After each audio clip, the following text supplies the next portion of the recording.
welcome back to Wing Chun Chi Sao Tube. I'm Sifu Sean Man. Just been training today with my brother Shane. I've had a really good session. One thing that I wanted to talk about was when we're using Bong Sau and Chi Sao. A lot of the time, it doesn't matter which position your Bong Sau is in, low or high. When it fails, it's for the same reason, what I see anyway, and that is that the elbow is not in the right position. And what I mean by that is if we're in Chi Sao, my elbow is low like this, of course he can punch me, nothing's going to stop him. So we could be rolling, and I'm rolling and my elbow stays low. Of course, anytime he wants, he can just punch his way over the top. I'm going to really struggle to stop that, okay? If I want to make sure he can't do that, I need to constantly roll with my elbow going up high. So when he tries to punch through, of course, my elbow's locked, sticking to his hand, and the elbow's in a good position to deflect that movement. So there's a real basic way to think about this, is keep your elbow above their arm. And where this is especially apparent is when people use Dai Bong Sau. I watch it all the time, they can't use it. It doesn't seem to keep them safe, and then they can't attack with it. And I was exactly the same, so if I can share this, obviously I hope it will help a lot.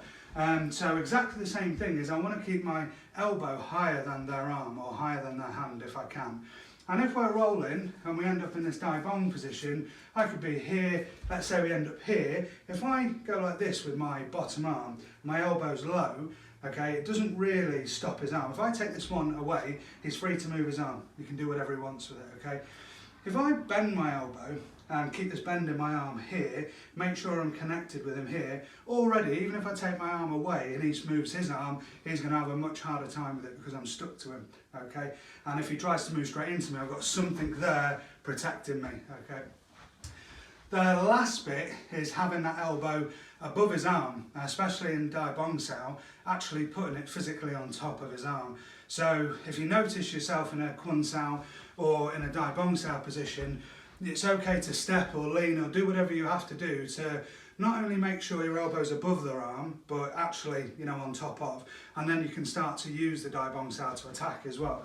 So we're rolling, we come to a position, I end up like this, okay?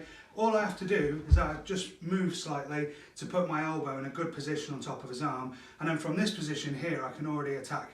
My elbow's there, I can use it as a pivot point, but also if he tries to do anything with that arm, my Dai Bong Sau is in a really good position. It can move any way, it's just got a lot of structural strength, okay?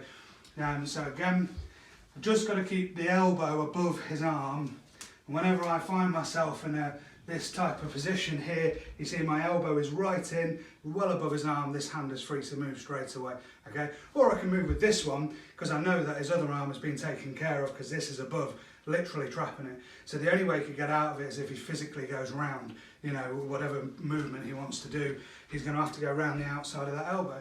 So, yeah, keep it in mind. If you have trouble using your Bong Sau and Chi Sao, or Dai Bong Sau, have a look at where your elbow is. Make sure it's higher than their arm or even on top of, and hopefully that will help you have more success using your Bong Sau and Chi Sao. Thank you very much for watching today. Please don't forget to like, share and subscribe, and we'll see you in the next video. Cheers.